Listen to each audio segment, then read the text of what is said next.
Bonjour, peeps. Good morning. This is Neshi Locatz. Welcome to Star Nations Organization's main fan page, where we do the live stream every morning, well, just about every morning, for the card draw for the day and the energy that it brings for us. And so good Thursday morning. It's August 16th, and sunny here. Sunny here. We were supposed to get rain like the last 2 days. Nothing. My poor plants. We need to get those things watered. Good morning, Rochelle. Thank you for joining me this morning. Hopefully everything is good by you over across Lake Michigan. Having a good morning.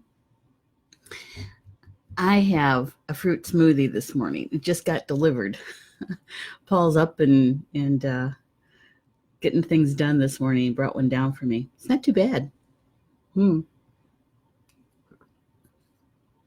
It actually tastes pretty good. So Tuesday morning, just before I came downstairs to do the live stream, I got the notification through BuzzFeed News that the Queen of Soul, Aretha Franklin, walked on, and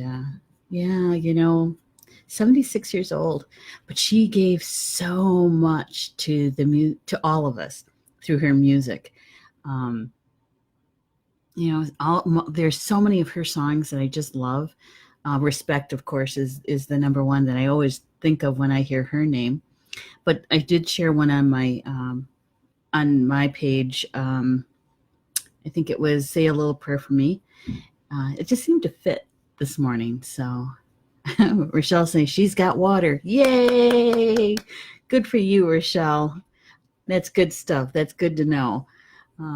Rochelle and I had a little discussion about reasons why we should be drinking enough water to be hydrated, right? Yep. So let's see, August 16th. Today would have been my Gaga, my grandmother's birthday, my mom's mom. I don't even know how old she would have been today, because when she walked on, I think she was 82, I think. 82 or 83, I think, when she walked on, which was a long time ago. That was in 1974, 5, something like that. Could have been 6, 1976. Yeah, that sounds about right, 1976. So, yeah. And how I remember that her birthday is because her birthday was a day before my dad's birthday. And so we always ended up having their birthday stuff together, their cake and ice cream. Well, their cake. My grandmother was a diabetic, so she didn't eat all of that stuff. We had to have something special for her. So, yeah. Good morning, Rob. Good Thursday morning. It's a good day around here. It's a quiet morning. Hasn't happened in a while. It's like, of course, it always is helpful when I get a little bit more sleep, and that's what happened yesterday. So today I'm good to go. I'm feeling really good. Today's cards. I love doing this geometry stuff. Yeah. Oh, good. Thank you, Rochelle. She reminded me. Thank you so much, Rochelle. I always forget to ask for people to like and share the morning live stream, because it's been such an informal thing that I forget to do that. And I've been trying to do this experiment. I'm not doing very well at it because I keep forgetting. Is to have people like and share the broadcast, because I want to see how Facebook interacts with the native live stream versus the third party app, which is the Be Live TV that we use. And I just want to see for myself, the difference between the two, and how the reaction is on Facebook, and how Facebook how it helps us or not, right? So I'm going to go to the broadcast, and I'm going to like it, and I'm going to share it. I'm going to share it to my timeline, I think. And I'm going to write a post. I'm going to do timeline. And I'm just going to say, hey, friends. Oops. See? Oh my gosh. It's that spelling thing. I'm live streaming right now. Please join. There we go. There. I'm going to post that. I think I'm going to do the closed group too. And let's see. Here we go.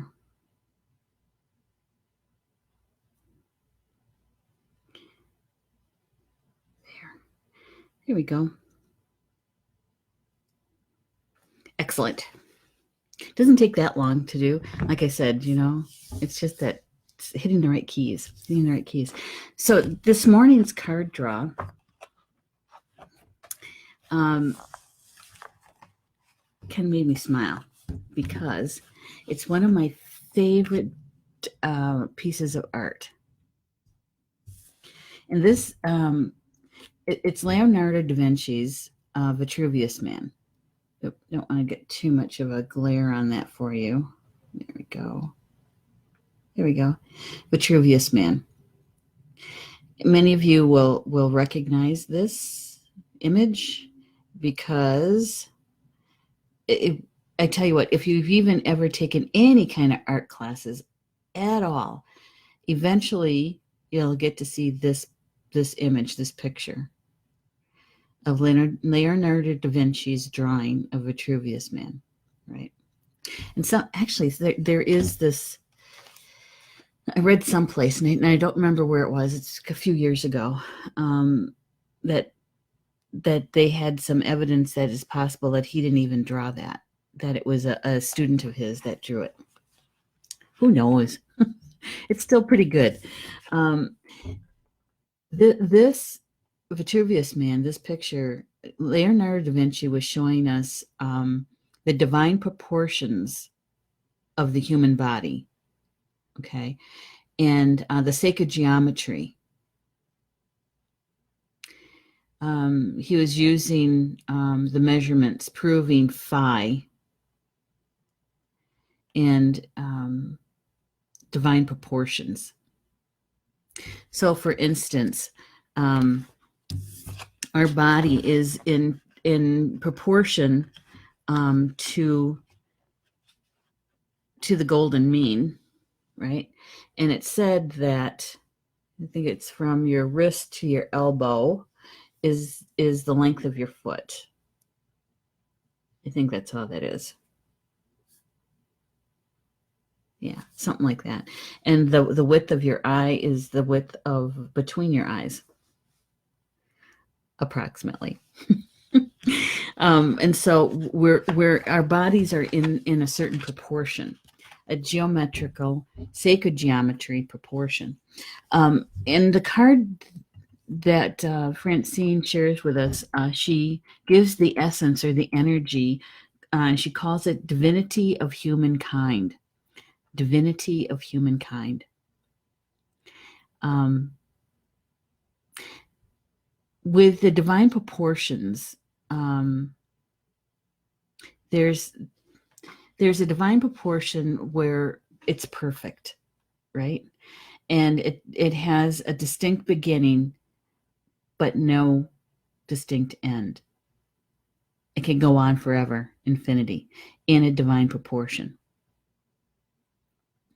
And then there's a sacred geometry that is a part of the earth, and that is we get very close to that divine proportion, but we never actually make it completely divine proportion. It comes so close that it actually looks like it, but it's like, it's just slightly off. And yeah, and that is some of the information about sacred geometry classes that we cover, right? But with this particular one, Francine Hart, who's the author of the cards, she says this is the one and only artwork in this deck that is not hers.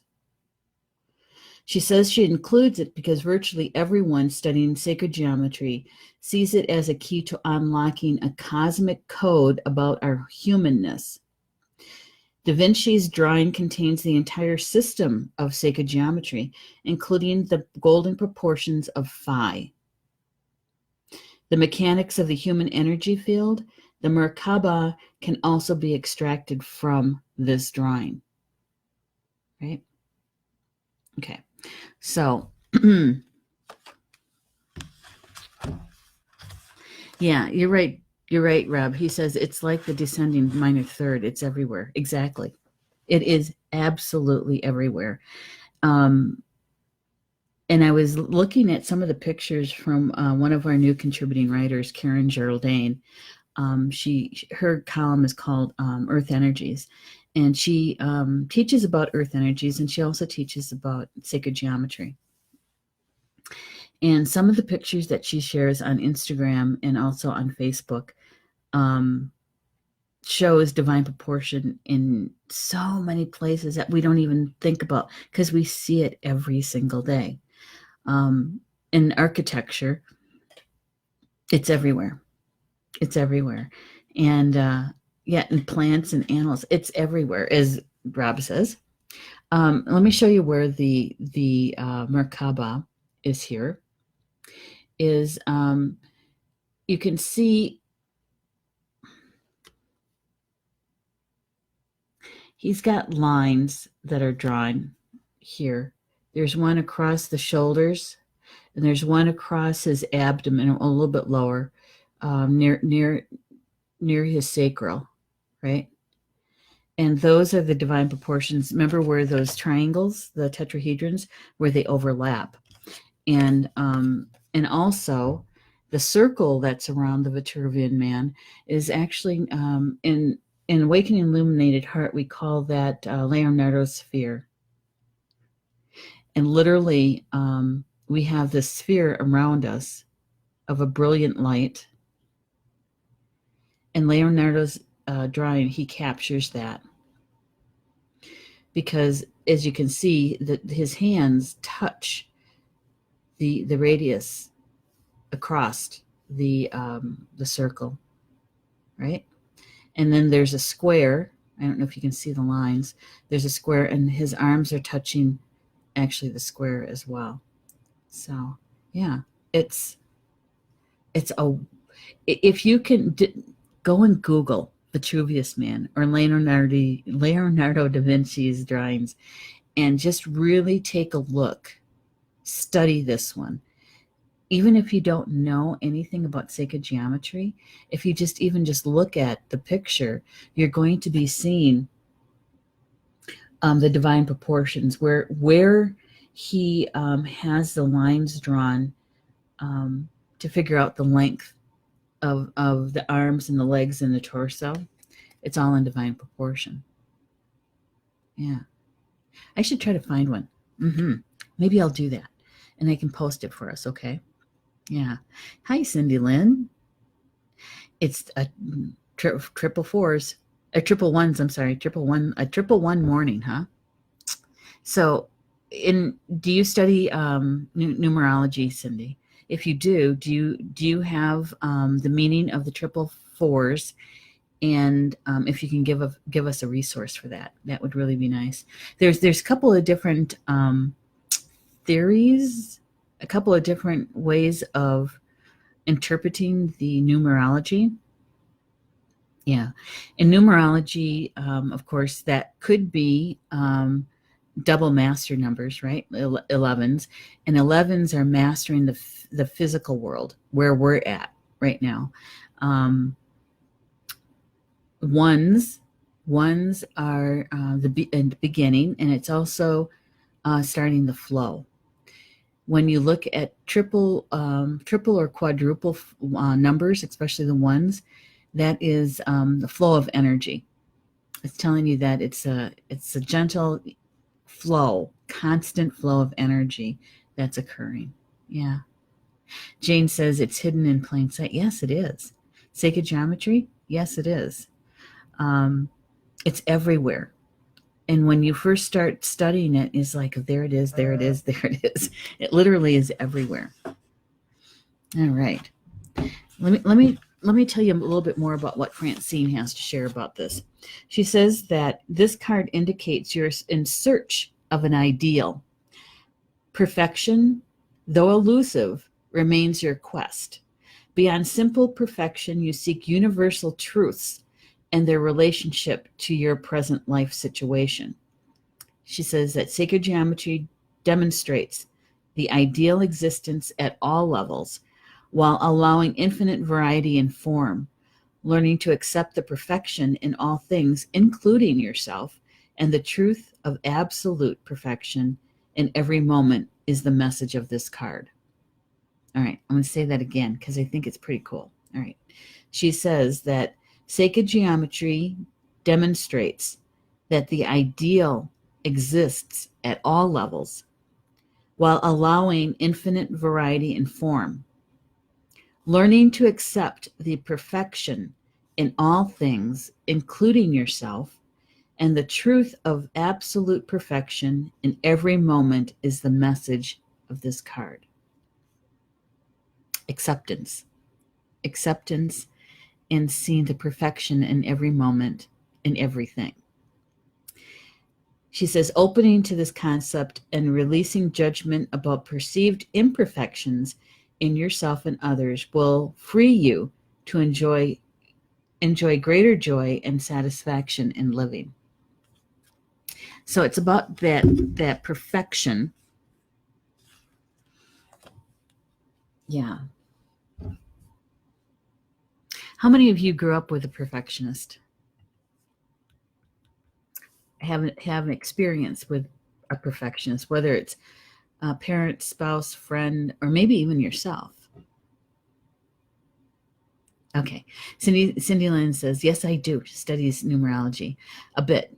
She says, give me a few minutes to get the true info up for you. Good. Thank you, Cindy Lynn. We appreciate that.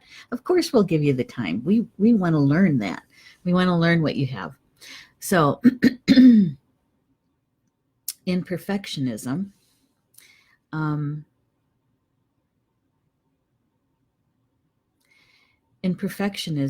there's many layers to understanding it.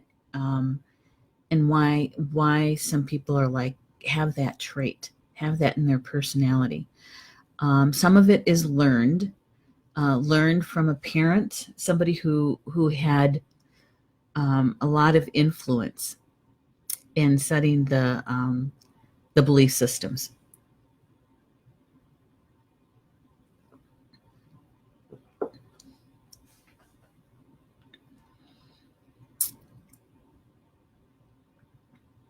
I grew up with a perfectionist. That's my mom. She is a perfectionist. Nothing was ever really good enough. She was striving for that perfect all the time. And still is. It still is. It's like not wanting to be wrong, and it also has a thick layer of control in it, trying to control it so much because you want it to turn out a certain way, in that perfection, right? Yeah. And also having that belief system that the only being that is perfect is the creator or God. And that's the only perfection. So some of that, I think, came from the mission school that she went to, and having things done in a certain way so that you were closer to God, right? Because I have to remember the reasons why Native children were put in mission schools was to convert them. And so it has a lot to do with that divine perfection, that the closer you are to perfection, the closer you are to God, right? And if you can be completely perfect, right, You can't get much closer than that. So, and even with her, um, my grandparents actually wanted their kids to have a good education. And at the time, the best education, the best teachers were hired by the federal government. And so you have to remember the time frame too. This would have been in the 1920s. And this was happening long before that, but that is about the time frame that my mom was in the mission school. So that perfection, yeah, yeah, it makes a person feel like they're always on, right? They can never really relax because when they look at something, they're constantly adjusting things too, moving pictures and lining up books and that kind of thing, in the perfection. But there's also I don't know if I want to call it a story, but there is a belief that in some tribal nations, when they're creating something, when they're making something, like the Navajo, when they do their weaving of the rugs and blankets, beadwork, those kinds of things that you make with your hands, that they actually intentionally put a mistake in the piece. And some people say it's because it shows that humans aren't perfect, and only the creator or God is perfect. And so, and not trying to be God or God-like, is that they put the imperfection in, the one little mistake. And there's also another belief is that imperfection or that mistake is like it's where spirit comes in. Okay, it's kind of like a little doorway. And so there's lots of different ways to look at this. But what Francine is saying is that the Vitruvian man shows us the divine proportion and the divinity that is already here within us in the proportions that our bodies are designed for. And so that all we have to do is accept it. Accept that we are in divine proportion, that we have divinity, and even if our lives are imperfect, we are perfect. Does that make sense? I kind of like that. Rochelle is saying, my parents expected me to learn to play the clarinet perfectly by the 3rd year. A lot of pressure. Oh my gosh.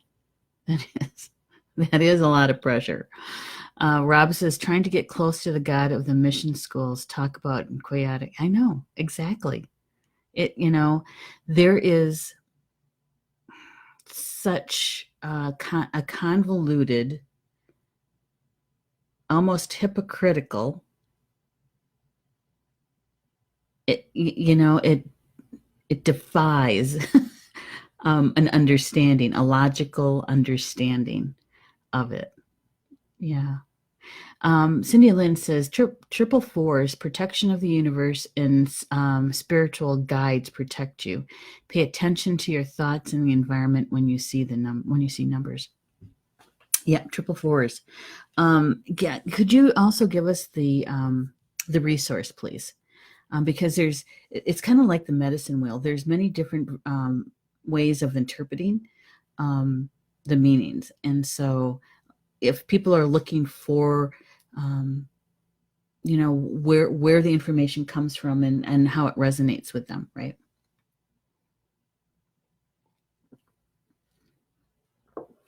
All right.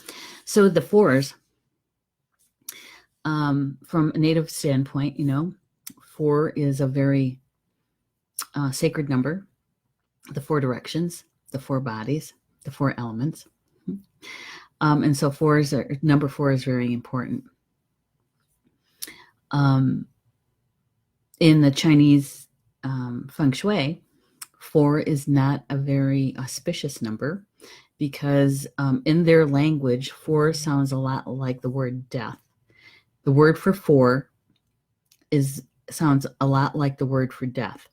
And so 4s are not exactly a great number to have in Chinese feng shui. The triple 4s with what's her name? Alice. I can't remember her last name. I'll get it for you.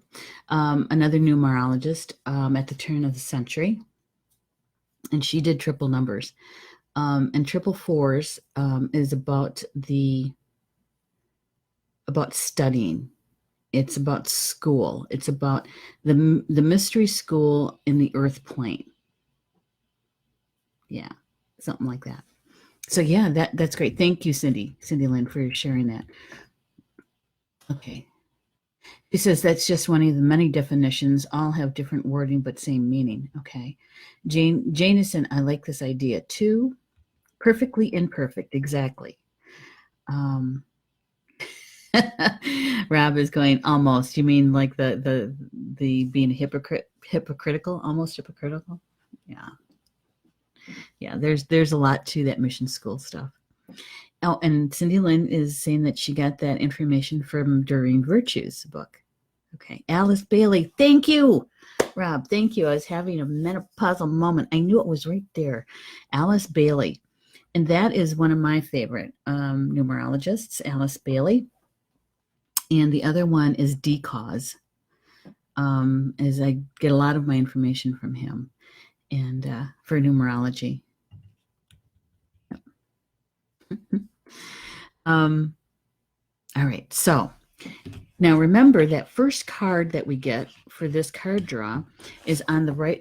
Its position in the card layout is on the right-hand side, and it carries with it the masculine energies, and so logic and thought and the mental mind, grandfather sky.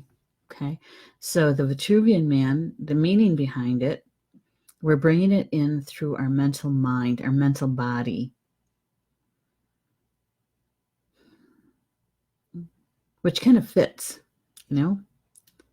All right, so that was the first card. The second card draw is this one.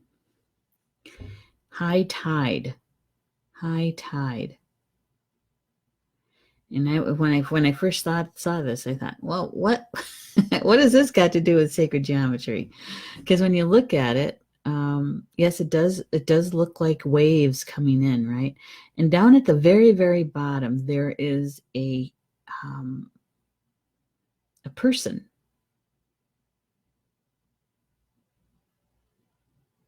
Look how tall the cliffs are compared to that person. High tide. Interesting imagery. Now here is what Francine has to say about high tide. She says it's about dynamic action. Dynamic action. She says that the picture is filled with golden spirals. And I had to look really pretty closely, and you can see the golden spirals. But if you didn't know they were there, you wouldn't necessarily even see them with your physical eyes. You can sense them, but you really have to study it. She says it depicts the energy of experiencing nature at a particularly dynamic and exciting moment. High tide. It's when the water is coming in, right? For those of you who live near the ocean or near a bay,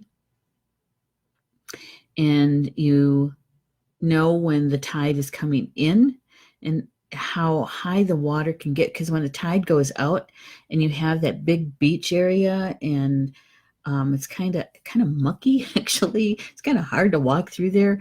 Um, is that so much is uncovered when the water goes out, and when water comes in and it's high tide, it covers all of that, right? And it seems like it. Sometimes you look at it and think it's coming in really slowly, but it's not. High tide comes in actually quite fast. Um, she goes on to say is that you're asked to become aware of the reality of dynamic forces working in your life. You're not powerless in the face of events. Learn to utilize the spiral vortices and volcanic eruptions that are part of your emotional experience. Learn how to use them, she says, how to utilize them. By using your intuition and intention, learn to harness the power to aid you in action towards your dreams and life goals. So what she's saying is using the energy of that nature's dynamic force, like that high tide, is to harness that. A lot of times when we're feeling that,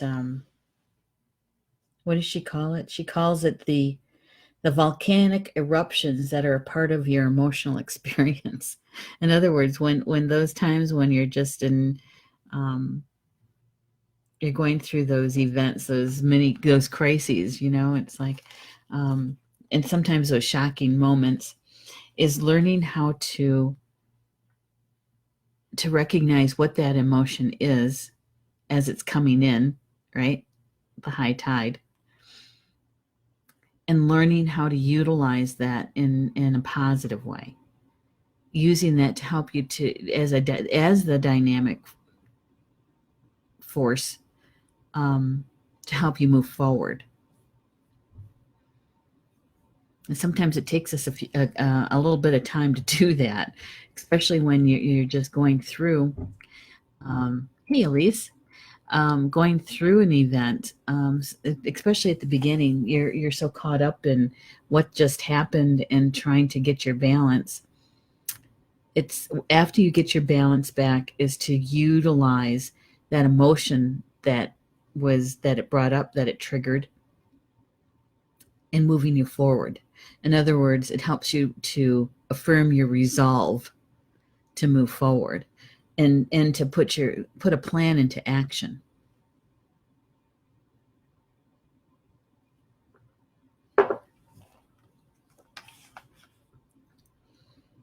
She says, listen carefully to your emotional body and its responses to decisions you are making, or to those that seem thrust upon you. If it feels right, it probably is. If not, use your ability to avert disaster and leave or refuse to take part in the event. Above all, trust yourself. Trust yourself. She says, gather your courage and confront the imbalance. Gather your courage. Utilize the dynamic force to help you move forward, right? In other words, use your emotions. And really, that is part of the reasons why we're here, is that, I've said this a few times, is that when we're walking from the east to the west on the medicine wheel, we're going from mental thought to emotion to our heart, from our mental mind to our heart, from mental thought to our hearts, to our emotions. And in that walk, we're given the opportunity through life experiences and life lessons to master both our mental mind and our emotions, right? So rather than repressing them, is to learn how to healthy, in a healthy way, express them, no matter what they are, no matter what your emotions are, no matter what your thoughts are, is to be able to express them in a healthy way.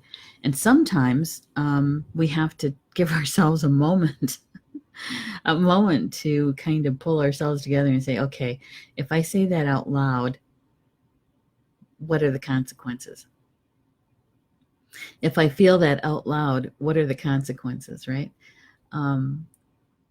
Because everything has a consequence. It doesn't matter what it is. It could be a positive or a negative consequence, right? So it's about learning and mastering our lives, really.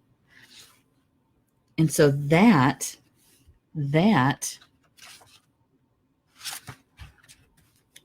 when you pair it up with the Vitruvian Man, when you have those two together, and we're talking about being perfectly imperfect, that even in its imperfection, we have the opportunity to move forward with dynamic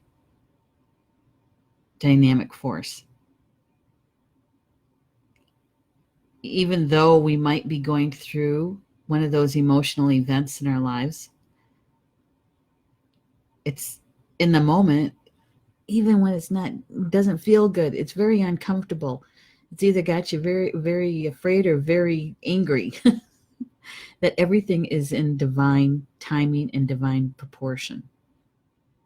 Imperfect in its perfection. And in that acceptance that we can utilize that dynamic force to help us move forward. And we're not going to be able to move forward perfectly.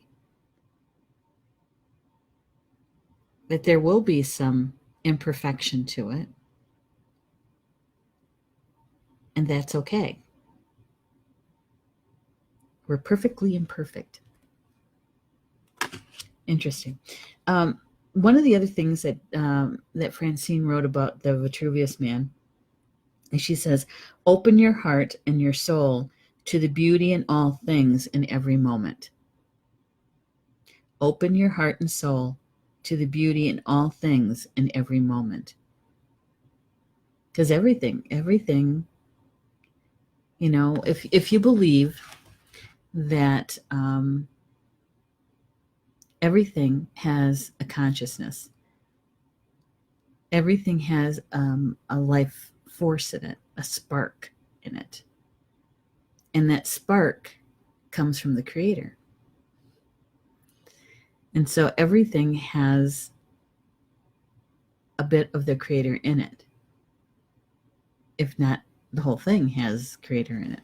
And so having that realization, right?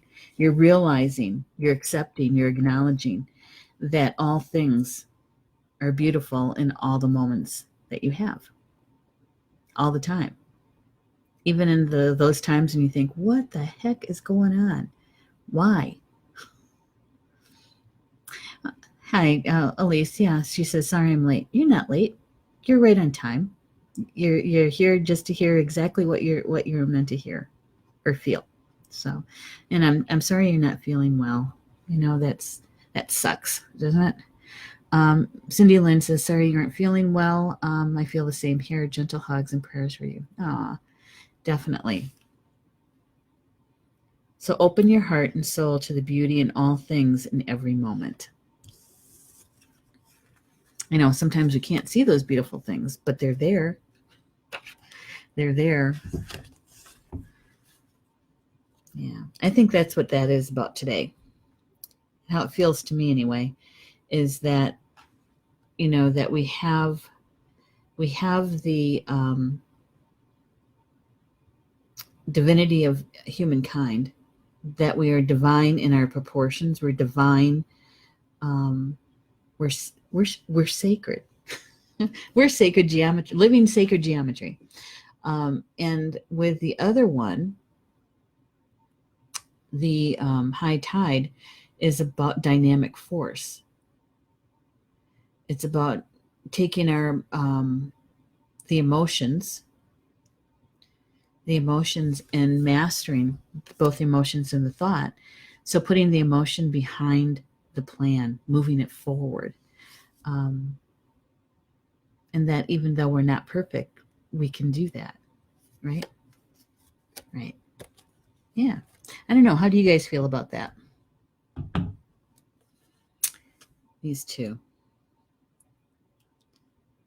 I'm going to find I'm going to find this image and I'll post it so that you guys can actually take a look, because it's a little hard to see it on this card with my imperfect lighting. And I'll try to find you an image for that. Speaking of imperfect lighting, I think we're almost ready for me to be able to move the broadcasting back up to the Academy. I was going to try to do another live stream just to show you guys where we're at with the construction piece. The guys, Moose Construction, everything is drywall. Everything is insulated. Everything is drywalled. They already have the mudding up. And they also put in the special vent for the air conditioner in the classroom. And so what do they have left to do? They have to hang the doors and put the trim work up and put the venting in for the composting toilet. Yes. So we're close. We're very, very close to being finished. I haven't been up there in 2 days. So I think I'm going to do that. I will find some time this afternoon to do a short live stream so you guys can take a look at it and see what it looks like, okay? Yeah, that step up there is good for me, is going to be in the painting. When they're all done, is to go in and paint, which I love to do. It's just finding the time, making the time to do it. That's the key. That's the key. All right. So watch, notice how the energy is unfolding for you today, and how the information from the cards, how they can be helpful. Notice if you're a participant or a direct participant or a witness to the information. And just notice. Sometimes that's all you have to do, is to acknowledge it and notice it. If and if this information did resonate with you, yay, grab it, hold on to it, see how it can be helpful for you. If it didn't resonate with you, that's okay. You can leave it alone. Like I said, sometimes we're just the messenger. So you might know somebody that might find the information interesting, useful, and you can share it with them, right? Yeah. The other thing is,